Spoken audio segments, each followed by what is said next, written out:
This is Naba'a Richard Muhammad, and I'm the host of StraightWords on WVON AM 1690 Chicago.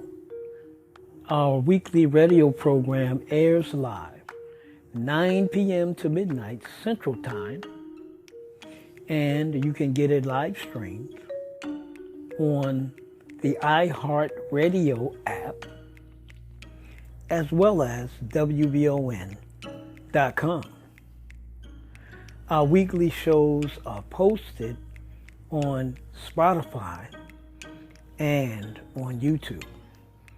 So please go like, listen, and subscribe. For more content, go to straightwords.com. Now to my commentary. Can't get the masses? Go for the classes. Zionists are lining up their lackeys and their lies. With on-campus protests growing against Gaza genocide, with public opinion turning against Israel, and increased outrage over Palestinian deaths, starvation, and slaughter, Jewish groups and Zionists aren't giving up. They have pressured university presidents to bring in cops and state troopers to bust up peaceful demonstrations when the semester is nearly over for college students. They have portrayed students as violent when young people are victims of police violence. They are threatened with expulsion, arrest, criminal records, and miscast as extremists.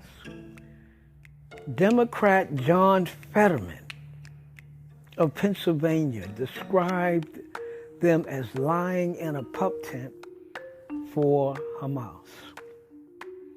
So with the largest protests and more widespread protests against Israel than any we have seen in U.S. history, Zionists aren't looking to change minds.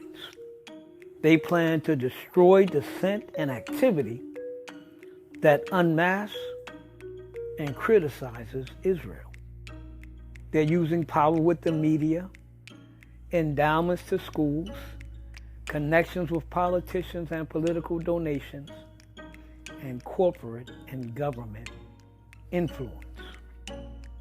But their tactics are straight out of an Israeli government playbook. Listen to this, quote, "As worldwide protest escalates over Israel's genocide of Palestinians in Gaza, academic freedom and free speech are under an all-out attack on university campuses in the United States, not just from university administrations and pro-Israeli groups, but now directly from the highest levels of the Israeli state. In a story that has been largely ignored by the Western press, the Israeli news website Ynet News, one of the largest media outlets in the country, reported that the Israeli government has launched what appears to be a wide-ranging covert campaign to harass and intimidate students, faculty, and administrators into silence. That's according to William I. Robinson in a truthout.org report that was published online March 23rd. Let's continue. Mr. Robinson says, quote, "The playbook of tactics employed by the Israeli lobby include character assassination, selective misquotation, the willful distortion of the record, the fabrication of falsehoods, and a complete disregard for truth, gaslighting, blacklisting targeted individuals, political and economic blackmail, and even threats of violence. This is Mr. Robinson speaking and warning us about what is happening right now. But there's another essential tool I'd like to bring your attention to, and that is the use of trusted messengers and influencers to spread the Israeli line and lies. Broadcaster and former pro football player Emmanuel Acho is one, but not the only example of this.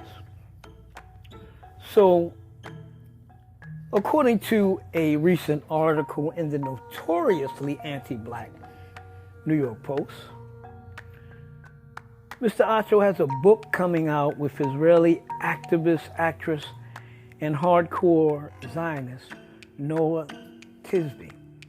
The two were put together by their agents, and Tisby appeared on Acho's YouTube program, Uncomfortable Conversations with a Black Man, after the October 7th attack on Israel. He also had a best-selling book of the same title. As the Post reported, quote, rather than talking about racism and the misunderstandings of the black struggle, writes a 33-year-old Nigerian American who was raised in Dallas, we're going to talk about anti-Semitism and the misunderstandings of the Jewish struggle. Misunderstandings of the Jewish struggle. Acho either has a misunderstanding of the Jewish Zionist reality, or he's willfully ignorant.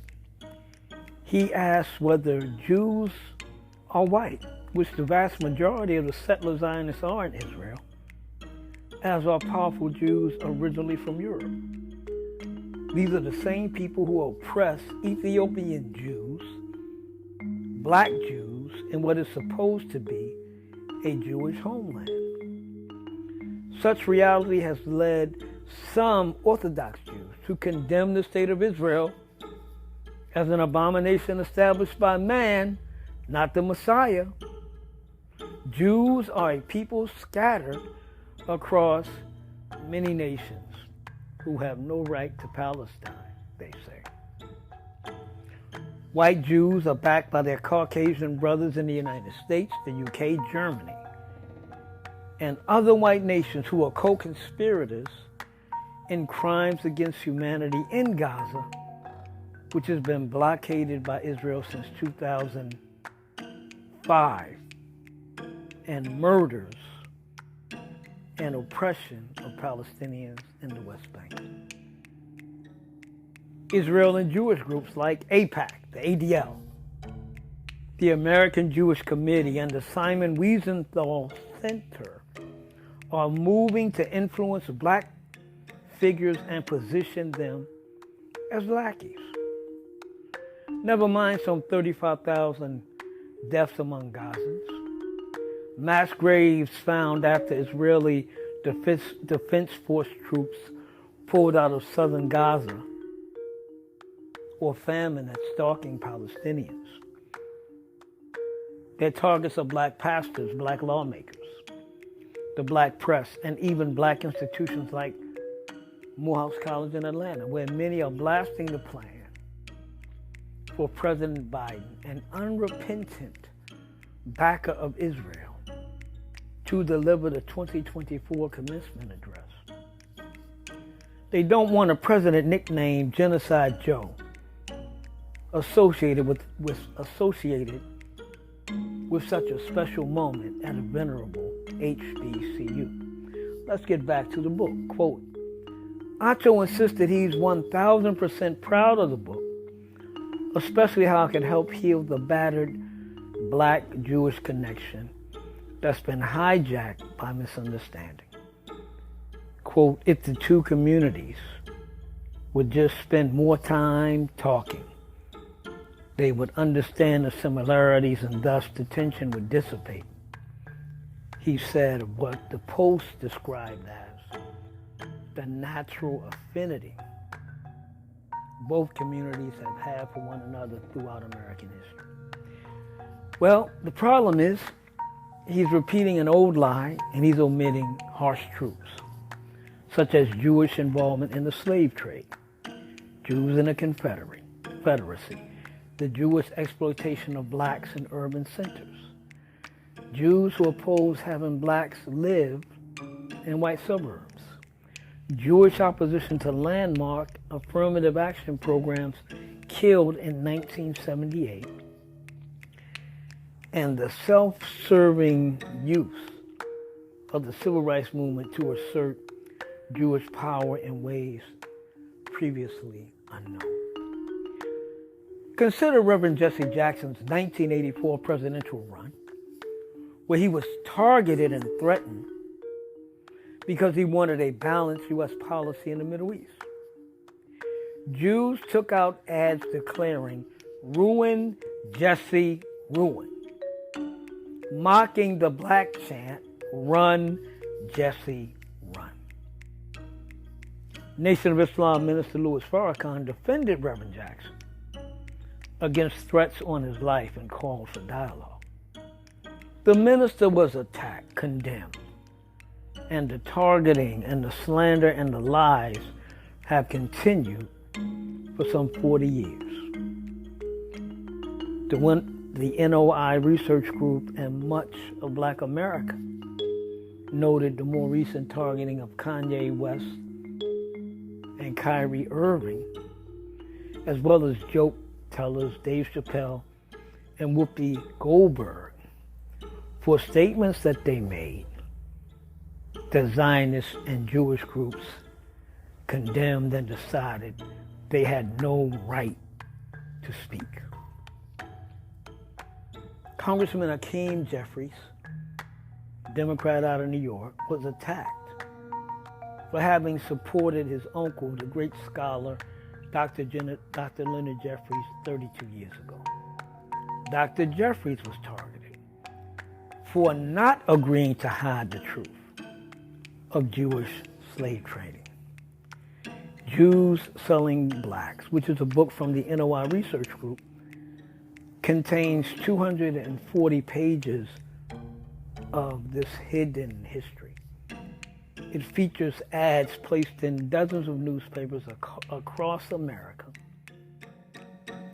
over decades and show that Jewish slave traders now were active in every region, buying and selling black African men, women, and children, even infants, alongside horses, mules, tools, and lumber, without a trace of concern for black humanity. Jews bought and sold whole plantations, slaves and all, breaking up black families in the process, the book authors point out. Friction grew between blacks and Jews in the North as the civil rights movement turned away from the South and to urban areas where blacks were often the slumlords and store owners who exploited blacks. The late scholar Tony Martin worked at Wellesley College as an associate professor, and he was a founding member of its Africana Studies department. During the 1990s, he came under public criticism, excoriating criticism, for encouraging his students to read The Secret Relationship Between Blacks and Jews, a book compiled by the Nation of Islam. In 1993, he self-published The Jewish Onslaught, which discussed Jewish attacks on black leaders and scholars, and the Jewish attack on Afrocentrism. In 1995, pressure from Jewish groups led to a House hearing and witch hunt that ended federal contracts and the life-saving work of NOI Security, which was a privately owned Muslim company that had tremendous effect in reducing crime and violence in some of the worst public housing complexes in the United States. That assault was led by the American Jewish Committee. Every effort at economic or other progress embarked upon by the Nation of Islam has been and is mercilessly attacked by Jewish groups.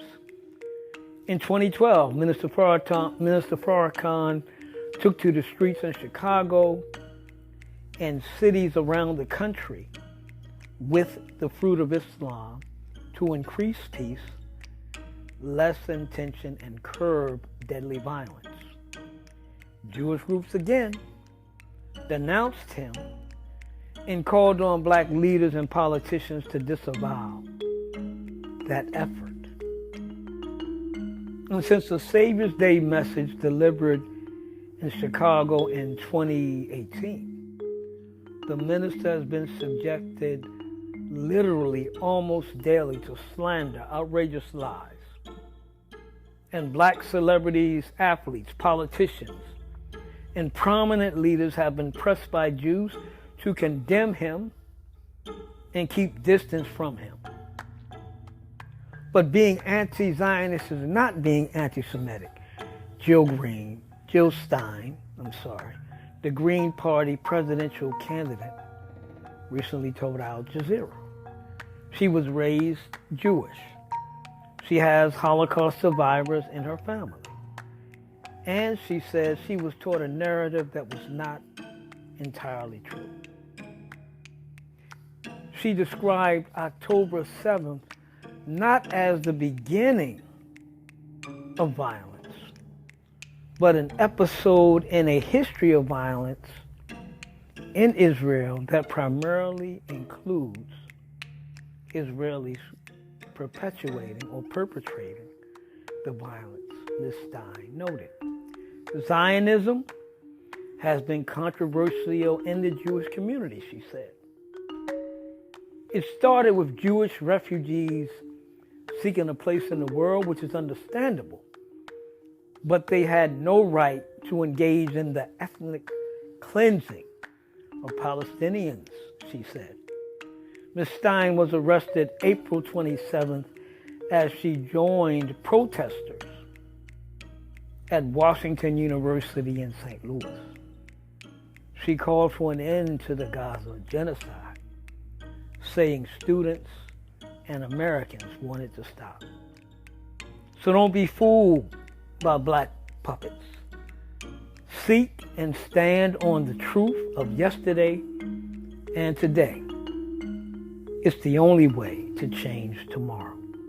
This is Naba'a Richard Muhammad, and you've been listening to Straight Words.